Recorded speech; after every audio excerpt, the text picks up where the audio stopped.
अतिशय चांगल्या पद्धतीने संरक्षणात समजेल असं समजून सांगितलं आहे. तरी चांगल्या पद्धतीने बजेट केलेलं आहे.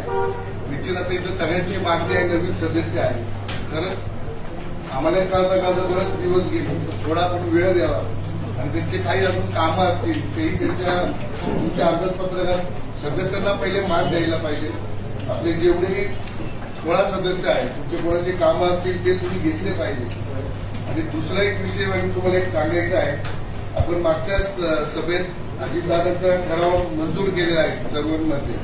तर अजितदादांच्या स्मृतीस्थळाला त्याच्यात काहीतरी या तरतुदीत तुम्ही निधी पकडावा ही आपणास कळकळीची विनंती करतो. कारण की तो विषय राहून गेला तर परत राहून जाईल. तर आपल्याला राज्य शासन सुद्धा पैसे देणार आहे. स्वतः सुनीताताई असतील, भुजबळ साहेब असतील, यांनी मागच्या आठवड्यात बैठक घेतलेली आहे. येत्या काळात हा ठराव त्यांनी मला वर घेऊन मागितला आहे. तेही आपल्याला अतिशय चांगल्या पद्धतीने त्याला निधी उपलब्ध करून देतील. परंतु तुम्ही ह्याच्यात जर निधी पकडला तर खूप चांगलं होणार आहे. दुसरा विषय आता किरणताईंनी घेतला तर सिडकोमध्ये श्री स्वामी समर्थ रुग्णालय आहे, कुंभमेळा आहे, सिडको असेल हॉस्पिटल नाही. त्याची जर परत एक तरतूद आपण पकडली सुधारणा याच्यात तर निश्चित तो विषय चांगला आपल्याकडं हॉस्पिटलसाठी उपलब्ध होईल आणि एक चांगलं सिडकोवासियांना हॉस्पिटल उपलब्ध होईल. आणि ड्रेनेज संदर्भात सुद्धा काही सिडकोवासियांच्या मागच्या आपण तुम्ही बघितला तर ती सुद्धा तरतूद थोडी वाढवली तर बरं पडेल.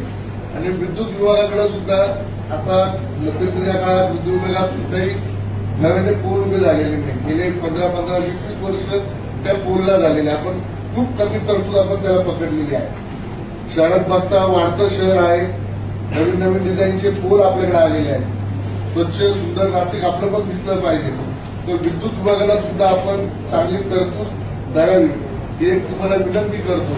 आणि अतिशय चांगलं बजेट तुम्ही मांडलं सभापती, तुमच्या काळात अतिशय चांगलं काम होणार आहे. त्याच पद्धतीने